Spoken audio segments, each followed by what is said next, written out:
आज आपण नॅकने 2025 मध्ये न्यू ॲक्रेडिटेशन सिस्टीम आणलेली आहे। या सिस्टीमची वैशिष्ट्ये काय आहेत किंवा या सिस्टीममध्ये नेमका काय बदल होणार आहे या संदर्भात सविस्तर चर्चा जी आहे ती चर्चा करणार आहोत। कारण नॅकच्या ज्या नव्या गाईडलाईन्स आहेत या अत्यंत क्रांतिकारी मानल्या जातात। कारण उच्च शिक्षण क्षेत्रामध्ये अत्यंत व्यापक असे बदल जे आहे ते बदल नॅक आणू इच्छिते। NAP 2020 देशभर लागू झालेला आहे आणि NAP 2020 अंतर्गत उच्च शिक्षण व्यवस्थेमध्ये क्वालिटी एज्युकेशन व्हावं किंवा गुणवत्तेचा प्रसार व्हावा या दृष्टिकोनातून नॅकमध्ये देखील त्या अनुषंगाने व्यापक बदल जे आहेत ते व्यापक बदल व्हावे या दृष्टिकोनातून या नव्या गाईडलाईन्स ज्या आहेत त्या नव्या गाईडलाईन्स आणल्या गेल्या आहेत। याआधी नॅकची जी जुनी ॲक्रेडिटेशन सिस्टीम होती या ॲक्रेडिटेशन सिस्टीममध्ये पीअर टीम व्हिजिट मॉडेल होतं।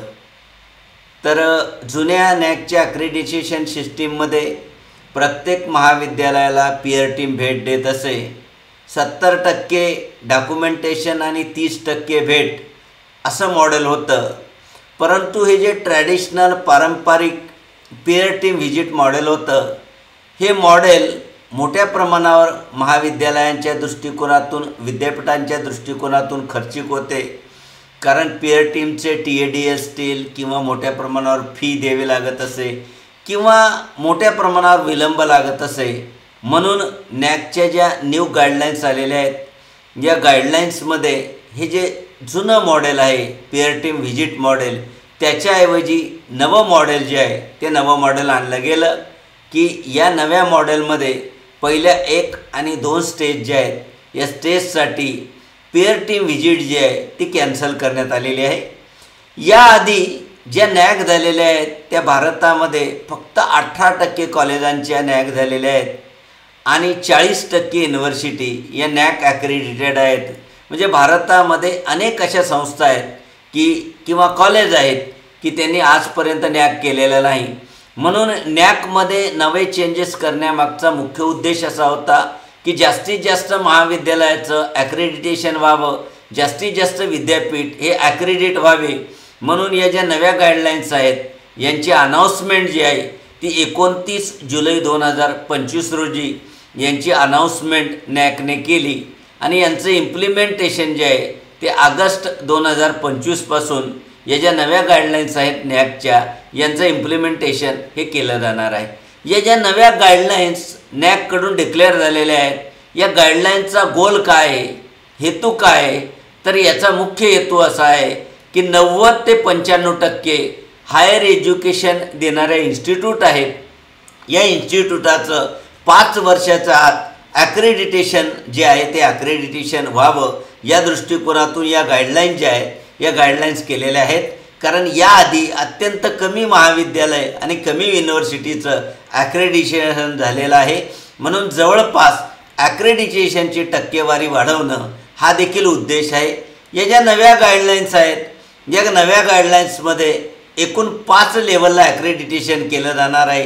पहिली 1 ते 4 लेवलच्या जे महाविद्यालय विद्यापीठं किंवा ॲटॉनॉमस कॉलेज असतील त्यांना नॅशनल एक्सलन्स इन्स्टिट्यूट जो आहे तो इन्स्टिट्यूटचा दर्जा हा दिला जाईल।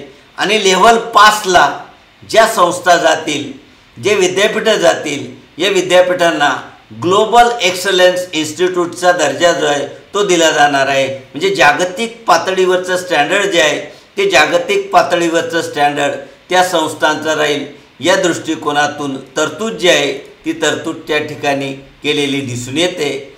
त्याच्यानंतर नॅकचे जे न्यू ॲक्रेडिटेशन सिस्टीम्स जी नॅकने आणलेली आहे हिचे फीचर्स काय आहेत तर हिचे काही महत्त्वपूर्ण फीचर्सची चर्चा आपण करणार आहोत। सर्वात पहिलं फीचर आहे की बायनरी ॲक्रेडिटेशन। म्हणजे ॲक्रेडिटेशन जे होणार आहे त्याच्यामध्ये कोणत्याही प्रकारची ग्रेडिंग केली जाणार नाही. पूर्वी A grade, A+, B grade अशा ग्रेडिंग होत्या. तर या सिस्टीममध्ये, नव्या सिस्टीममध्ये कोणत्याही प्रकारचं ग्रेडिंग केलं जाणार नाही.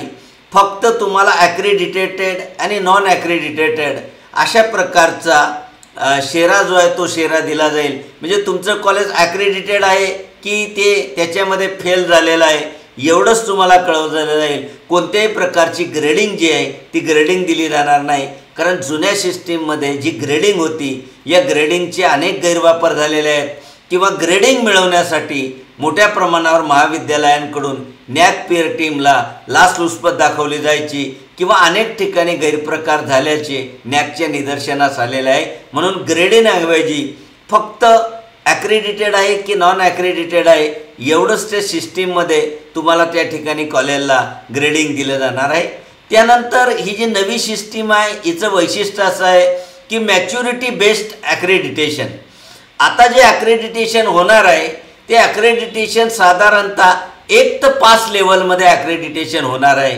म्हणजे कोणत्याही महाविद्यालयाला 1 ते 5 ज्या लेवल आहेत या लेवलमध्ये आपल्या कॉलेज जे आहे ते कॉलेज घेऊन जाणार आहे. कारण पूर्वीच्या सिस्टीममध्ये एकाच पद्धतीने ॲक्रेडिटेशन केलं जायचं, पण आत्ताच्या सिस्टीममध्ये या 5 लेवल ज्या आहेत त्या 5 लेवल सांगितलेल्या आहेत. त्याच्यामध्ये पहिली लेवल जी आहे ती बेसिक लेवल आहे, ज्याच्यामध्ये 40 ते 55 पॅरामीटर्स आहेत. आणि जी ॲडव्हान्स लेवल आहे, 5व्या लेवल आहे, तिच्यामध्ये 80 ते 100 पॅरामीटर जे आहेत ते पॅरामीटर त्या ठिकाणी राहणार आहेत.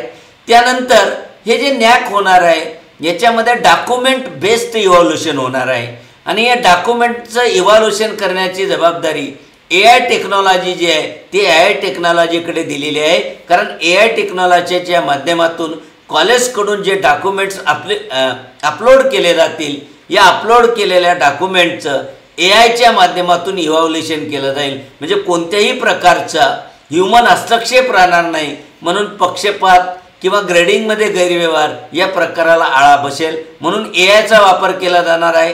तसंच जे डॉक्युमेंट्स दिले जातील त्या डॉक्युमेंटचं क्रॉस व्हेरीफाईड डॉक्युमेंटचा क्लेम करता येईल. म्हणजे आपण दिलेल्या डॉक्युमेंट्सला जर कमी मार्क मिळाले तर आपण त्या ठिकाणी क्लेम करून ते डॉक्युमेंट क्रॉस व्हेरीफाय व्हावे अशी विनंती करू शकतो. जर संस्थेने किंवा कोणत्याही युनिव्हर्सिटीने जर डॉक्युमेंट्स फेल्ड डॉक्युमेंट किंवा चुकीची इन्फॉर्मेशन जर पाठवली तर अशा महाविद्यालयांवर 3 वर्षे बंदी जी आहे ती बंदी लागली जाऊ शकते. म्हणजे अशा महाविद्यालयांना 3 वर्षापर्यंत ॲक्रेडिटेशनसाठी जाणार नाही. म्हणून जी काही माहिती दिली जाणार ती खरी माहिती दिली जावी हा त्यामागचा उद्देश आहे.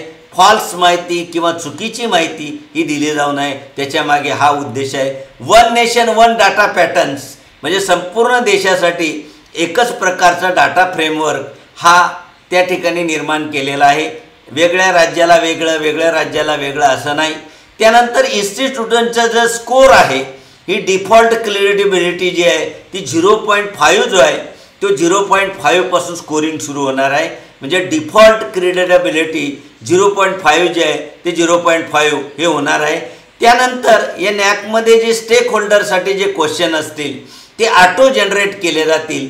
AIच्या माध्यमातून स्टेक होल्डरला क्वेश्चन जे आहे ते ऑटो जनरेट केले जातील किंवा कॉलेजने किंवा युनिव्हर्सिटीने जे व्ह्यूअरची यादी दिली जाईल या यादीमधून रँडमली AIच्या मदतीने 100 व्ह्यूअर जे आहेत ते 100 व्ह्यूअर्स निवडले जातील आणि या 100 व्ह्यूअर जे आहेत या 100 व्ह्यूअरांकडून ही क्वेश्चनरी जी आहे ती क्वेश्चनरी त्या ठिकाणी भरवली जाईल. तसंच इन्स्टिट्यूट असेल किंवा व्ह्यूअर्स असतील यांची क्रेडिबिलिटी ट्रॅक करण्याचा प्रयत्न केला जाईल. म्हणजे खरोखरच ते रिव्हर्स कॉलेजचे स्टेक होल्डर आहेत की नाही हे त्या ठिकाणी नॅक जे आहे ते त्या ठिकाणी चेक केलं जाईल. त्यानंतर नॅकच्या ॲक्रेडिटेशन संदर्भात एक रिव्ह्यू पॅनल जे आहे ते रिव्ह्यू पॅनल तयार केलं जाईल आणि या रिव्ह्यू पॅनलमध्ये 100 स्टेक होल्डर असतील. त्याच्यामध्ये VC असतील, वेगवेगळ्या युनिव्हर्सिटीचे VC असतील किंवा रिटायर VC असतील, फॅकल्टी मेंबर असतील, NGOचे सदस्य असतील किंवा शिक्षण तज्ज्ञ एज्युकेशनलिस्ट राहतील. असं पॅनल तयार झालेलं असेल आणि या पॅनलमधल्या लोकांना रोटेशन पद्धतीने या पॅनलमध्ये त्यांना जागा दिली जाईल आणि जर त्याच्या डॉक्युमेंट बेस्ड नॅकमध्ये जर आपल्या काही अडचणी असतील तर आपल्याला ही जी पॅनल आहे या पॅनलकडे रिव्ह्यू पॅनलकडे आपलं रिअपील जे आहे ते दाखल करता येईल. आणि जे कॉलेज नॅकला सामोरं जाणार नाही, कारण भारतामध्ये अनेक असे कॉलेज आहेत की त्यांनी अजूनपर्यंत नॅक केलेलं नाही, तर याच्या पुढे जे कॉलेज नॅक करणार नाही अशा कॉलेजला कोणत्याही प्रकारची ग्रँट रुसाकडून UGCकडून किंवा AICTE या ज्या संस्था आहेत या संस्थांकडून कोणत्याही प्रकारचं अनुदान जे आहे ते अनुदान मिळणार नाही. तर या नवीन नॅक गाईडलाईन्समध्ये जे मॅट्रिक्स आहेत ते साधारणतः नवीन नॅकचे ज्या गाईडलाईन्स आहेत त्या गाईडलाईन्समध्ये आधीच्या जुन्या नॅकमध्ये ट्रॅडिशनल नॅकमध्ये 7 क्रायटेरिया होत्या. नवे जे नॅक आलेले आहे या नव्या नॅक्समध्ये आता 10 क्रायटेरिया आलेले आहेत. त्या 10 क्रायटेरियांचं ॲनालिसिस त्यांनी मॅट्रिकमध्ये केलेले आहेत. पहिले जे 4 क्रायटेरिया आहेत ते इनपुटशी रिलेटेड आहेत. त्याच्यामध्ये मग करिक्युलम डिझाईन की ज्याला 75 मार्क आहेत, फॅकल्टी रिसोर्सेस 50 मार्क आहेत, इन्फ्रास्ट्रक्चरला 50 मार्क आहेत आणि फायनान्शियल रिसोर्स मॅनेजमेंटला 50 मार्क आहेत. म्हणजे जवळपास टोटल हा जो इनपुटचे जे क्रायटेरिया आहेत किंवा मेट्रिक आहेत त्यांना 225 मार्काचं स्कोरिंग दिलेलं आहे. म्हणजे जवळपास 22.5% वेटेज जे आहे ते वेटेज दिलेलं आहे. त्यानंतरचे जे 3 क्रायटेरिया आहेत ते प्रोसेस या संदर्भामध्ये प्रोसेस या मॅट्रिकमध्ये मोडणार आहेत. त्याच्यामध्ये लर्निंग आणि टीचिंगला सर्वाधिक जास्त 125 मार्क आहेत. एक्सटेंडेड करिक्युलर एंगेजमेंटला 100 मार्क आहेत. गव्हर्नन्स आणि ॲडमिनिस्ट्रेशन यांना 100 मार्क आहेत. म्हणजे जवळपास प्रोसेसला 325 टोटल स्कोर जो आहे तो बहाल केलेला आहे. म्हणजे जवळपास 32.5% एवढं वेटेज जे आहे ते वेटेज दिलेलं आहे. आणि सर्वाधिक जास्त वेटेज या नॅकमध्ये आउटकमला दिलेला आहे. त्याच्यामध्ये स्टुडंट्स आउटकमला 150 गुण दिलेले आहेत, रिसर्च आणि इनोव्हेशनला 125 गुण दिलेले आहेत आणि सस्टेनेबिलिटी ग्रीन इनिशिएटिव्हला 75 गुणांचं वेटेज दिलेलं आहे. म्हणजे टोटल स्कोर जो आहे तो जवळपास 350 मार्काचं आउटकमला दिलेला आहे. कारण या नॅकमध्ये आउटकमला सर्वाधिक जास्त महत्त्व दिलं आहे. जवळपास 35% वेटेज जे आहे ते 35% वेटेज दिलेलं आहे. आणि याशिवाय युनिक नेक इम्पॉर्टंट असेल किंवा सिच्युएशनप्रमाणे 100 मार्क असा टोटल स्कोर जो आहे तो 1000 मार्काची स्कोरिंग जी आहे ती 1000 मार्काची स्कोरिंग या न्यू नॅकच्या गाईडलाईन्स ज्या आहेत त्या न्यू नॅकच्या गाईडलाईन्समध्ये या ठिकाणी येणार आहेत. न्यू नॅकचे क्रायटेरिया काय आहेत तर याच्याबद्दल 10 क्रायटेरिया आहेत. प्रत्येक क्रायटेरियामध्ये कोणकोणते मेट्रिक्स आहेत किंवा कोणकोणते पॅरामीटर्स आहेत किंवा कोणकोणते इंडिकेटर्स आहेत याबद्दलची याच्यामध्ये माहिती दिलेली आहे. करिक्युलम डिझाईन जे आहे त्या करिक्युलम डिझाईनमध्ये करिक्युलम डिझाईन असेल, स्टेक होल्डरचं पार्टिसिपेशन असेल किंवा करिक्युलरची फ्लेक्झिबिलिटी असेल, प्रॅक्टिकल असेल, इंडस्ट्री फोकस असेल, स्किल ओरिएंटेशन असेल, ऑनलाईन किंवा ब्लेंडेड लर्निंग असेल, करिक्युलम रिव्हिजनच्या पद्धती असतील, इंडियन नॉलेज सिस्टीम आहे इत्यादी पॅरामीटर्स त्या ठिकाणी सांगितलेले आहेत. फॅकल्टी रिसोर्सेसमध्ये रिक्रुटमेंट, पे, अलाउन्स, फॅकल्टीची डायव्हर्सिटी, फॅकल्टीचे डेव्हलपमेंट प्रोग्राम काय आहेत, faculty retentions, faculty students ratio असे काही पॅरामीटर्स आहेत. इन्फ्रास्ट्रक्चरमध्ये physical infrastructure, learning resources, IT infrastructure, research resources किंवा दिव्यांगजन फ्रेंडली फॅसिलिटी, इनोव्हेशन रिसोर्सेस यांना महत्त्व दिलं आहे. फायनान्शियल रिसोर्स मॅनेजमध्ये capital income, revenue income, capital expenditure, sustainability आणि growth, financial control, risk management असे फायनान्सशी रिलेटेड त्या ठिकाणी पॅरामीटर आहेत. लर्निंग आणि टीचिंगमध्ये pedagogical approach, internship, field project, assessment, academic grievances redressal, catering to diversity, learning management system, industry academia linkage म्हणजे इंडस्ट्रीशी तुमची काय लिंकेज आहे याच्याबद्दलचे पॅरामीटर जे आहेत ते याच्याबद्दलचे पॅरामीटर त्या ठिकाणी दिलेले दिसून येतात. त्यानंतर पुढचे जे क्रायटेरिया आहेत या पुढच्या क्रायटेरियामध्ये साधारणतः हा जो एक्सटेंडेड करिक्युलर एंगेजमेंट जे आहे या एक्सटेंडेड करिक्युलर एंगेजमेंटमध्ये technical domain related club activity, technical festival, hackathon, idea workshop, cultural club festival, mental health club activity, sport club, terms activity, community related activity इत्यादींचा समावेश आहे.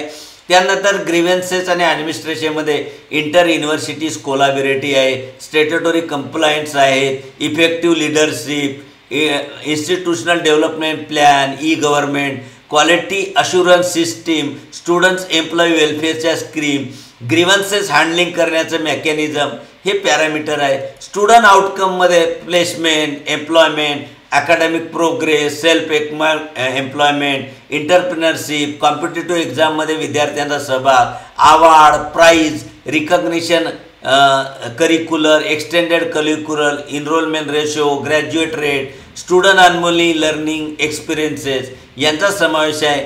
त्याच्यानंतर रिसर्च आणि इनोव्हेशनमध्ये नंबर ऑफ स्टुडंट्स यांचं स्टार्टअप, त्यांचं research collaboration, त्यांचे patent असतील, रिसर्च पब्लिकेशन असतील, रिसर्च फेलोशिप असेल, रिसर्च क्वालिटी, PhD अवॉर्ड इत्यादी गोष्टींचा त्या ठिकाणी समावेश केलेला आहे. आणि सर्वात शेवटचा क्रायटेरिया आहे 10वा सस्टेनेबिलिटी. तर याच्यामध्ये ग्रीन इनिशिएटिव्हमध्ये कम्युनिटी ॲक्टिव्हिटी काय आहे, वेस्ट मॅनेजमेंट काय आहे किंवा वेस्ट प्रोसेसिंग काय आहे, त्याच्यानंतर net zero, green audit initiative, collaboration with industry, NGO हे इत्यादी पॅरामीटर जे आहे ते इत्यादी पॅरामीटरचा त्या ठिकाणी समावेश जो आहे तो समावेश केला जाणार आहे. तसंच या ज्या नव्या गाईडलाईन्स आहे याच्यामध्ये 2 टायर ॲक्रेडिटेशन स्ट्रक्चर दिलेलं आहे.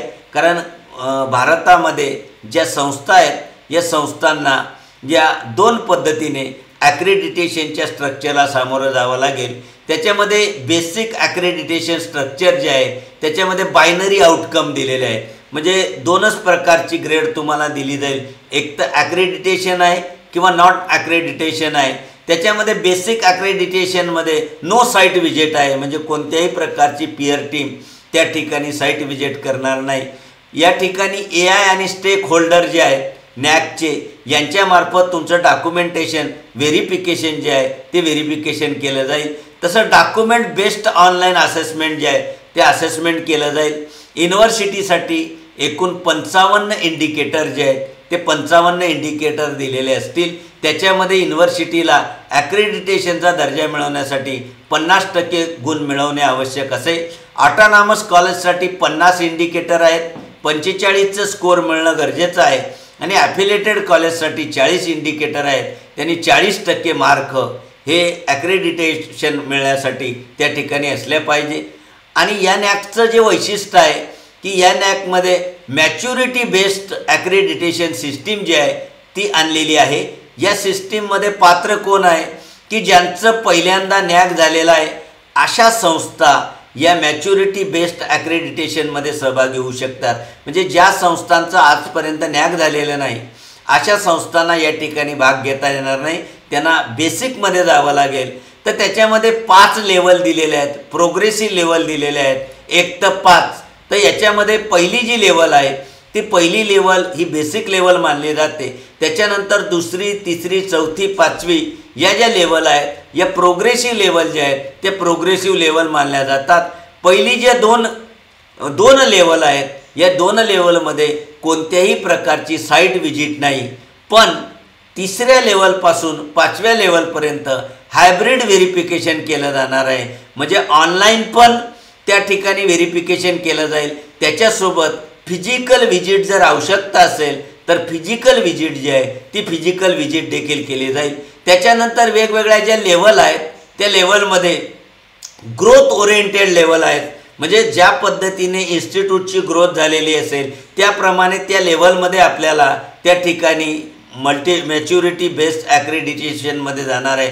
पहिली लेवलला जे आहे ते 60च्या आसपास पॅरामीटर आहेत आणि शेवटची जी लेवल आहे त्या शेवटच्या लेवलला जवळपास 100 पॅरामीटर जे आहेत ते 100 पॅरामीटर या गाईडलाईन्समध्ये दिलेले आहेत. म्हणजे ज्या पद्धतीने एक लेवल पुढे जाणार त्या पद्धतीने आपल्याला जास्त पॅरामीटर्सला सामोरं जावं लागणार. आता या नॅकच्या ज्या नव्या गाईडलाईन्स आलेल्या आहेत यांना सामोरे जाण्यासाठी किंवा यांना तोंड देण्यासाठी तर इन्स्टिट्यूटने काय केलं पाहिजे, तर सर्वात पहिली गोष्ट आहे की ही जी नवीन फ्रेमवर्क आहे, नॅकचं जे न्यू फ्रेमवर्क नॅकने दिलेलं आहे, या ज्या नवीन ॲक्रेडिटेशन सिस्टीम दिलेली आहे, या ॲक्रेडिटेशन सिस्टीमबद्दल आपले फॅकल्टी मेंबर असतील किंवा स्टेक होल्डर असतील, त्यांना हे नवीन फ्रेमवर्क कसं वेगळं आहे याबद्दल त्यांना माहिती जी आहे ती माहिती दिली पाहिजे। त्याच्यासाठी नॅकने जे वेगवेगळे रिसोर्सेस उपलब्ध करून दिले, नॅकच्या वेबसाईटवर अशा प्रकारचे रिसोर्सेस त्यांनी उपलब्ध करून दिले आहेत, त्याच्याबद्दलच्या गाईडलाईन्स त्यांच्या वेबसाईटवर आहेत। तर ते नॅकचे जे रिसोर्सेस आहेत त्यांचा वापर करावा। त्यानंतर डॉक्युमेंटेशनचा ऑडिट जे आहे, कारण ही जी नवी नॅक होणार आहे, या नव्या नॅकमध्ये डॉक्युमेंटेशनला फार महत्त्वाचं स्थान हे त्यांनी दिलेलं आहे। म्हणून डॉक्युमेंटेशन ऑडिट जे आहे ते प्रत्येक संस्थेने करणं गरजेचं आहे, कारण नॅकला सामोरे जाण्यासाठी आपले डॉक्युमेंटेशन कितपत दर्जेदार आहेत याचा शोध डॉक्युमेंटेशन ऑडिटच्या माध्यमातून घेतला जाणार आहे। त्यानंतर नॅकसाठी कॉलेज असेल किंवा ॲटॉनॉमस कॉलेज असेल किंवा युनिव्हर्सिटी असेल, तर त्यांनी कमीत कमी 40 ते 45 जे पॅरामीटर्स आहेत, या पॅरामीटर संदर्भातले इव्हिडन्सेस जे आहेत ते इव्हिडन्सेस गोळा केले पाहिजे। त्याशिवाय स्टुडंट लर्निंग जे आहे त्या स्टुडंट लर्निंगवर सर्वात जास्त फोकस जो आहे तो फोकस केला पाहिजे, कारण न्यू ज्या नॅकच्या गाईडलाईन्स आहेत त्या गाईडलाईन्समध्ये आउटकमला जास्त महत्त्व दिलं आहे आणि आउटकममध्ये स्टुडंटच्या दृष्टिकोनातून इन्स्टिट्यूट काय करते याच्यावर जास्त फोकस केला तर ऑटोमॅटिक या ठिकाणी त्याचा फायदा जो आहे तो फायदा होऊ शकतो।